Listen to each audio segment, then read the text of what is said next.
Hello everyone. I hope you guys are doing well.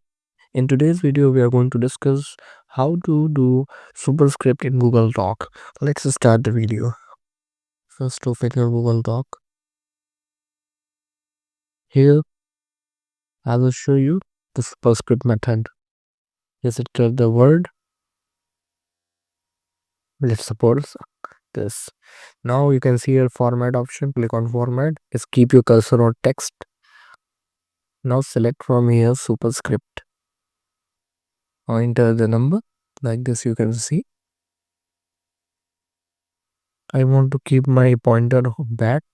Again, go on format, go on text, select superscript,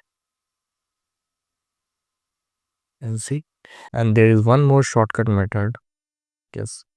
For first, I will show you format. Just press command and dot key, full stop key. Can see the pointer is upside. Come back, just press command and full stop key.